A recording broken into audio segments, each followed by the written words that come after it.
মৰমৰ ছাত্ৰ-ছাত্ৰীসকল তোমালোক সকলোকে শিক্ষাজ্যোতি এডুকেশ্যন চেনেললৈ ওয়েলকাম জনাইছো। আজি ক্লাছ 9ৰ ছাত্ৰ-ছাত্ৰীসকলৰ বাবে সুৰ ধৰা পাঠটোৰ অসমীয়া ভাঙনিৰ লগতে পাঠভিত্তিক প্ৰশ্নবিলাক আৰু তাৰোপৰি এক্সট্ৰা কিছুমান ইম্পৰ্টেন্ট কোৱেশ্চনছ তোমালোকৰ বাবে লৈ আহিছো। ভিডিঅ'টো প্ৰথমৰ পৰা শেষলৈকে চাবা। যিসকল নতুনকৈ আহিছা চেনেলটোত ছাবস্ক্ৰাইব কৰি ল'বা আৰু ভিডিঅ'টো ভাল লাগিলে লাইক এটা কৰিবলৈ নাপাহৰিবা। তো আহা আৰম্ভ কৰোঁ। সুৰ ধৰা শ্ৰী শ্ৰী মাধৱদেৱ। কথা গোপী বোল হে মাই যশোদে তুহু তাপ তেজহ। গোপীয়ে কৈছে হে মাই যশোদা তোমাৰ দুখ, তাপ মানে দুখ, তেজহ মানে ত্যাগ কৰা, তুমি তোমাৰ দুখ ত্যাগ কৰা। হামু তুহাৰী বালক কানাই দেখল, মই তোমাৰ বালক মানে ল'ৰা কানাইক দেখিলোঁ।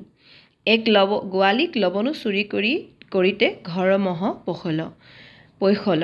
এগৰাকী গোৱালীৰ ঘৰত মাখন চুৰ কৰিবলৈ, লবনো মানে মাখন চুৰি কৰিবলৈ ঘৰত প্ৰৱেশ কৰিছে, সোমাইছে।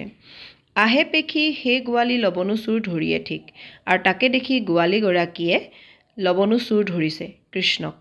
শ্ৰীকৃষ্ণ তাহেক উত্তৰ কৰাইছে, আৰু শ্ৰীকৃষ্ণই তাৰ উত্তৰত কৈছে হে ধান্দি হামু কৈছে চুৰ। আৰু শ্ৰীকৃষ্ণৰ উত্তৰত কৈছে যে হে ধান্দি মানে হৈছে লুধুমি তিৰোতা বা শকতাৱত তিৰোতাগৰাকীক ধান্দি বুলি কোৱা হৈছে। আৰু সেই ধান্দি তুমি মোক চুৰ কৈছা। বালক সমে ৰাজ মাৰগে ফিৰত, ল'ৰাবিলাকৰ লগততো মই ৰাজপথত ফুৰি আছিলোঁ। তুহু আপনে দধি খায়া হামক চুৰ বোলত, তুমি নিজে দধি খাই মোক চুৰ বুলিছা। তাহে শুনি গোপী পৰাক গোপী সাক্ষী মানত, আৰু গোপীগৰাকীয়ে তাকে মানে সাক্ষী দিবৰ কাৰণে কি কৰিলে, চুবুৰীটোৰ গোপীসকলক মাতি আনিলে। শ্ৰীকৃষ্ণ আপন হাতক লবনো গোপীক মুখে মাখিয়ে বোলত, আহে গোপী হ'ব দেখো আৱৰ সাক্ষী কমন প্ৰয়োজন। শ্ৰীকৃষ্ণই নিজৰ হাতত লাগি থকা মাখন গোপীৰ মুখত সানি দিলে আৰু ক'লে হে গোপীসকল চোৱা ইয়াতকৈ আৰু কি সাক্ষীৰ প্ৰয়োজন আছে। উনিকৰ মুখ সাক্ষী, তেওঁৰ মুখেই সাক্ষী। শুনি গোপী লাজ পাৱল, গোপীয়ে শুনি লাজ পালে। কৃষ্ণক উত্তৰে আটায়ে নাহি পাৰি গোপী হ'ব ভংগ মানল। কৃষ্ণৰ উত্তৰত সকলো গোপীয়ে পৰাজয় মানিলে। তাহেৰ পেখি শ্ৰীকৃষ্ণ আঞ্চুলে ধৰি টানিয়ে আনত, আৰু তাকে দেখি শ্ৰীকৃষ্ণই গোপীগৰাকীৰ আঁচলত ধৰি টানি আনিলে। গোপী কাতৰ কয় বোলত হে কানাই তুহু হামাক চাৰহ। গোপীয়ে কাতৰেৰে ক'লে হে কানাই তুমি মোক এৰি দিয়া। তুহাক হামু লবনো দেয়ব, তোমাক মই লবনো দিম। তাহে শুনি শ্ৰীকৃষ্ণ গোপীক চাৰল, আৰু তাকে শুনি শ্ৰীকৃষ্ণই গোপীগৰাকীক এৰি দিলে। গোপী কৃষ্ণক লবনো দিলহ, গোপীয়ে কৃষ্ণক মাখন দিলে। শ্ৰীকৃষ্ণ তাহেক ভোজন কয়কো আনন্দে নৃত্য কয়ল, আৰু শ্ৰীকৃষ্ণই তাকে ভোজন কৰি খাই আনন্দ মনেৰে নৃত্য কৰিছে। আহে মাই যশোদে, হে মাই যশোদা, গোপীগৰাকী যশোদাক কৈছে হে মাই যশোদে তুহু কি পুণ্য কয় শ্ৰীকৃষ্ণ পুত্ৰ পাৱল, তুমি কি পুণ্যৰ বলতনো শ্ৰীকৃষ্ণক পুত্ৰ হিচাপে পালা। শ্ৰীকৃষ্ণ হ'ব গোকুলবাসীক আনন্দ কৰায় ঠিক, শ্ৰীকৃষ্ণই গোটেই গোকুলবাসীক আনন্দ কৰায়।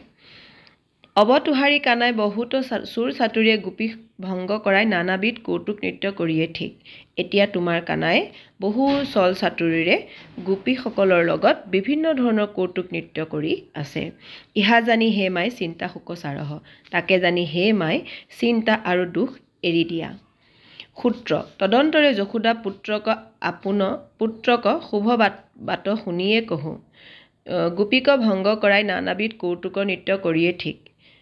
তদন্তৰে তেনেতে যশোদাই নিজৰ পুত্ৰৰ শুভ বাতৰি পাই শুনি গোপীগৰাকীৰ মুখত শুনি গোপীক পৰাজয় কৰাই নানাবিধ কৌতুক নৃত্য কৰাৰ কথা শুনি, ইহা শুনি চিন্তা শোকত তেজীৱে পৰম সৰকিত ভেল। তাকে শুনি যশোদাই আনন্দিত লভিলে, নিজৰ চিন্তা আৰু দুখ ত্যাগ কৰি আনন্দিত লভিলে।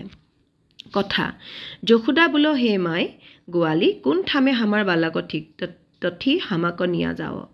যশোদাই ক'লে হে মাই যশোদা কোন ঠাইত মোৰ ল'ৰা আছে, তুমি তালৈ মোক লৈ ব'লা। সূত্ৰ উহি বুলি গোপী যশোদা সহিত গয়া, সেই বুলি গোপীগৰাকী যশোদাৰ সৈতে গ'ল।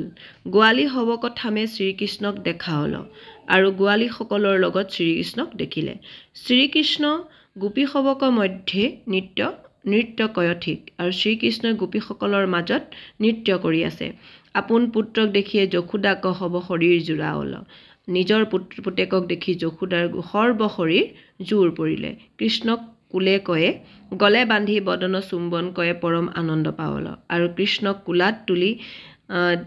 কুলাত তুলি ডিঙিত সাৱটি ধৰি মুখত চুমা খাই তেওঁ পৰম আনন্দ পালে শ্ৰীকৃষ্ণ মাকক স্তনপান কৰে আৰু শ্ৰীকৃষ্ণই মাকৰ স্তনপান কৰি মাওক বদন নিৰেখি মানে মাকৰ মুখলৈ বদন মানে মুখলৈ চাই নিৰেখি মানে চুক চাই কান্দি কান্দি গোপীসৱ বৃত্তান্ত শুনাওল আৰু কান্দি কান্দি তেওঁ গোপীসকলৰ কথাবিলাক ক'লে শুনি যশোদা গোৱালী সবক গাড়ী দিয়ে জৈচন বোলতো দেখ শুনহো শ্ৰীকৃষ্ণৰ কথা শুনি যশোদাই গোৱালীসকলক কিদৰে গালি দিলে চোৱা আৰু দেখা হওক ইয়াত গাড়ী মানে হৈছে গালি কথা যশোদা বোলে আহে ধান দি গোৱালী হব দাসীক দাসী তুহু হব হামাৰ উহি বালক কৃষ্ণক চুৰ বুলিয়ে কলংক কৰহি কথা যশোদাই কৈছে হে ধান দি হে লুধুমি তিৰোতা গোৱালীসকল দাসীৰো দাস তুহু হব হামাৰ উহি বালক কৃষ্ণক চুৰ বুলিয়ে কলংক কৰহি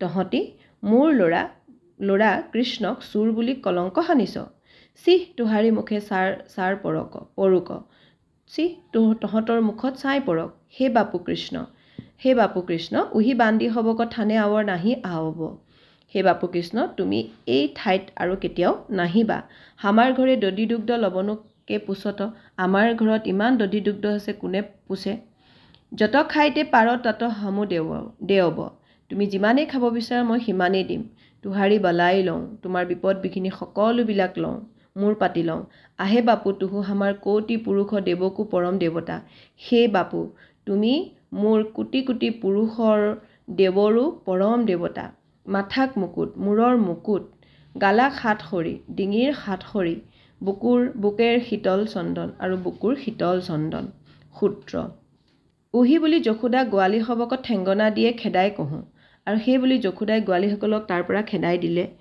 আপোনে আঞ্চুৰে কৃষ্ণক ধূলা জাৰি বুকে বান্ধি কুলে কৰি বদন চুম্বন দিয়ে আৰু নিজৰ আঁচলেৰে কৃষ্ণক ধূলিবোৰ জাৰি জোকাৰি দিলে আৰু নিজৰ কুলাত তুলি মুখত চুমা দিলে পৰম আনন্দে আপোন গৃহে আনি পৰম আনন্দৰে তেওঁ নিজৰ ঘৰলৈ আনি শীতল জলে স্নান কৰাই ঠাণ্ডা পানীৰে গা ধুৱাই পঞ্চামৃত ভোজন কৰাওল পঞ্চামৃত খাব দিলে সুগন্ধ চন্দনে দিব্য বস্ত্ৰ অলংকাৰে বিভূষিত কৰায় আৰু লগতে কি কৰিলে সুগন্ধিত চন্দনেৰে আৰু দিব্য বস্ত্ৰ অলংকাৰ পিন্ধাই কৃষ্ণ সুন্দৰ বদন নিৰেখিয়ে আৰু কৃষ্ণৰ সুন্দৰ মুখখন চাই মুখ্যটো অধিক আনন্দ লভিয়ে আৰু মুখ্যতকৈও তেওঁ অধিক আনন্দ লাভ কৰি পৰম সন্তোষ পালে আহে সভাসদসকল সেই সভাসদসকল শ্ৰীকৃষ্ণক পৰম কৃপালু গুণ দেখহ সেই সভাসদসকল শ্ৰীকৃষ্ণৰ পৰম কৃপালু গুণবোৰ চাওঁচোন আহক কোটি ব্ৰহ্মাণ্ডক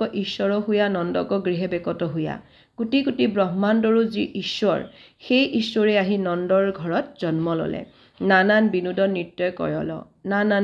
নৃত্যই কৰিছে ইহাক শ্ৰৱণ কীৰ্তন কৰিয়ে আৰু তাকেই শ্ৰীকৃষ্ণৰ কথা যদি শ্ৰৱণ কীৰ্তন কৰা যায় সবলোক সংসাৰ ঘূৰ নিকাৰ তৰব আৰু সংসাৰৰ সকলো দুখ নাইকিয়া হ'ব ইহা জানি শ্ৰীকৃষ্ণৰ চৰণে শৰণ সাৰ কৰিয়ে নিৰন্তৰে হৰিবোল আৰু তাকে জানি শ্ৰীকৃষ্ণৰ চৰণত শৰণ লৈ প্ৰতিদিনে তেওঁৰ নাম স্মৰণ কৰা উচিত পাঠটি ইমানখিনিতে শেষ হৈছে এতিয়া প্ৰশ্নৰ পাঠটোলৈ যাওঁ আহা 1 নম্বৰ প্ৰশ্ন অতি চমুকৈ উত্তৰ লিখা কানাই বুলি কাৰ কথা কোৱা হৈছে কানাই বুলি শ্ৰীকৃষ্ণৰ কথা কোৱা হৈছে খ নম্বৰ প্ৰশ্নটো চোৱা লৱণোচুৰ কৃষ্ণই গোপীৰ মুখত কি সানি দিছিল উত্তৰ লৱণোচুৰ কৃষ্ণই গোপীৰ মুখত লৱণো সানি দিছিল গ নম্বৰ প্ৰশ্নটো চোৱা মাধৱদেৱৰ সাহিত্যিক জীৱনৰ কীৰ্তিস্তম্ভ কি মাধৱদেৱৰ সাহিত্যিক জীৱনৰ কীৰ্তিস্তম্ভ হৈছে নামঘোষা ঘ উহি বান্ধি সবকত থানে আৱৰ নাহি বুলি কোনে কাক কৈছিল উত্তৰ আৱৰ নাহি বুলি যশোদাই শিশুকৃষ্ণক কৈছিল 2 নম্বৰ ক হে মাই যশোদে তুহু তাপ তেজহ যশোদাৰ মনৰ তাপ গুচাবলৈ গোপীয়ে কিয় ক'ব লগা হৈছিল উত্তৰ এদিন ৰাতিপুৱা কৃষ্ণ ঘৰৰ পৰা ওলাই গৈ বহু দেৰিলৈকে ঘূৰি নহা যশোদা মাইৰ মনত শিশু কৃষ্ণৰ প্ৰতি অনেক চিন্তা আহিছিল। শিশু কৃষ্ণৰ কোনো খবৰ নাপাই যশোদা মাইৰ মনটো শোকেৰে ভৰি পৰিছিল। যশোদা মাইক শোকত থকা দেখি গোপীগৰাকীয়ে কৃষ্ণৰ বাতৰি দি শোক ত্যাগ কৰিবলৈ অনুৰোধ কৰিছিল। খ নম্বৰ প্ৰশ্নটো চোৱা। শ্ৰীকৃষ্ণই গোপীৰ মুখত কিয় লৱণো সানি দিছিল? উত্তৰ এদিন শ্ৰীকৃষ্ণই এগৰাকী গোপীৰ ঘৰত লৱণো চুৰ কৰি খাই হাতে লোটে ধৰা পৰিছিল। তেতিয়া গোপীগৰাকীয়ে কৃষ্ণক চোৰ বুলি প্ৰমাণ কৰিবলৈ চুবুৰীটোৰ গোপীসকলক মাতি আনিছিল। শ্ৰীকৃষ্ণই চোৰ অপবাদৰ পৰা হাত সাৰিবলৈ নিজৰ হাতত লাগি থকা লৱণো গোপীগৰাকীৰ মুখত চতুৰালিৰে সানি দি গোপীগৰাকীকে চোৰ সজাইছিল। ৩ নম্বৰ প্ৰশ্নটো চোৱা। ইহা শুনি চিন্তা শোকত তেজীবে পৰম হৰ্ষিত ভেল। কোনে কাৰ আৰু কি কথা শুনি হৰ্ষিত হৈছিল? উত্তৰ এদিন শ্ৰীকৃষ্ণই গোৱালিপাৰাৰ গোপী এগৰাকীৰ ঘৰত লৱণো চুৰ কৰি ধৰা পৰাত গোপীগৰাকীয়ে চুবুৰীটোৰ গোপীসকলক প্ৰমাণ দেখুৱাবৰ বাবে মাতি আনিছিল। তেনেতে শিশু কৃষ্ণই হাতত লাগি থকা লৱণো গোপীগৰাকীৰ মুখত সানি দি গোপীগৰাকীকে চোৰ সজাইছিল। সকলো গোপীয়ে শ্ৰীকৃষ্ণৰ চতুৰালিত পৰাজয় স্বীকাৰ কৰি লৱণো খাবলৈ দিছিল আৰু নানা ধৰণৰ কলা কৌশল কৰি গোপীসকলৰ লগত নৃত্য কৰি আছিল। যশোদা মায়ে গোপীগৰাকীৰ মুখত শিশু কৃষ্ণৰ সম্বেদ পাই হৰ্ষিত হৈছিল। ৪ নম্বৰ প্ৰশ্নটো চোৱা। মাক যশোদাই কানাইক লগ পাই কি কি কথা কৈছিল আৰু কিদৰে চেনেহ প্ৰকাশ কৰিছিল? উত্তৰ মাক যশোদাই কানাইক গোৱালিপাৰাত গোপীসকলৰ লগত নৃত্য কৰি থাকোঁতে বিচাৰি পাইছিলগৈ। কানাইক লগ পাই যশোদাই মাতৃস্নেহেৰে আঁকোৱালি লৈ গালে মুখে চুমা খাই স্তনপান কৰাইছিল। যশোদাই গোপীসকলক নানান গালি গালাজ পাৰিছিল আৰু কৃষ্ণক সেই ঠাইলৈ আৰু কেতিয়াও নাহিবলৈ কৈছিল। নিজৰ ঘৰতে যিমান মন যায় সিমান দধি দুগ্ধ লৱণো খাব পাৰিব।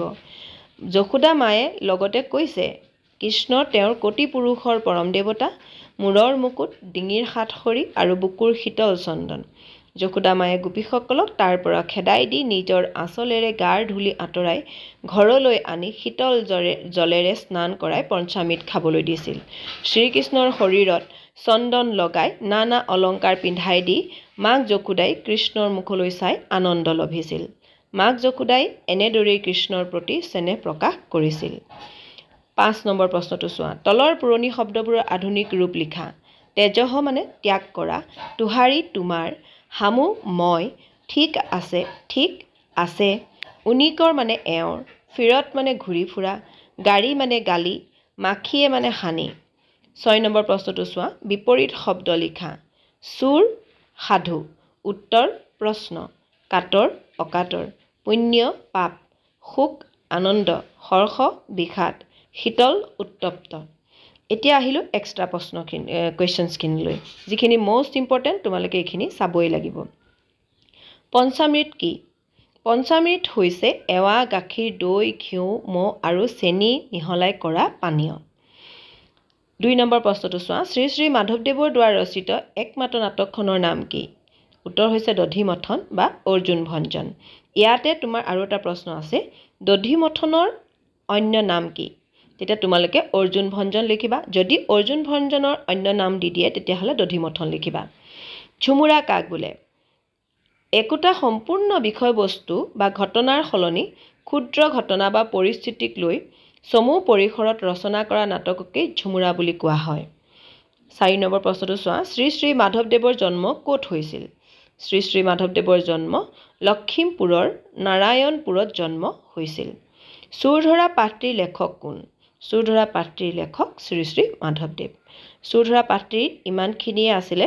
তোমালোকক আৰু কিবা জানিব লগা থাকিলে তোমালোকে মোক কমেণ্ট কৰিবা, আৰু বাকী লেচনবিলাকৰ পাঠবিলাকৰ প্ৰশ্নবিলাকো মই এনেধৰণে আনি থাকিম। তাৰ বাবে চেনেলটো ছাবস্ক্ৰাইব কৰি ল'বা আৰু লাইক বাটনটো দবাই দিবা। Thank you so' much.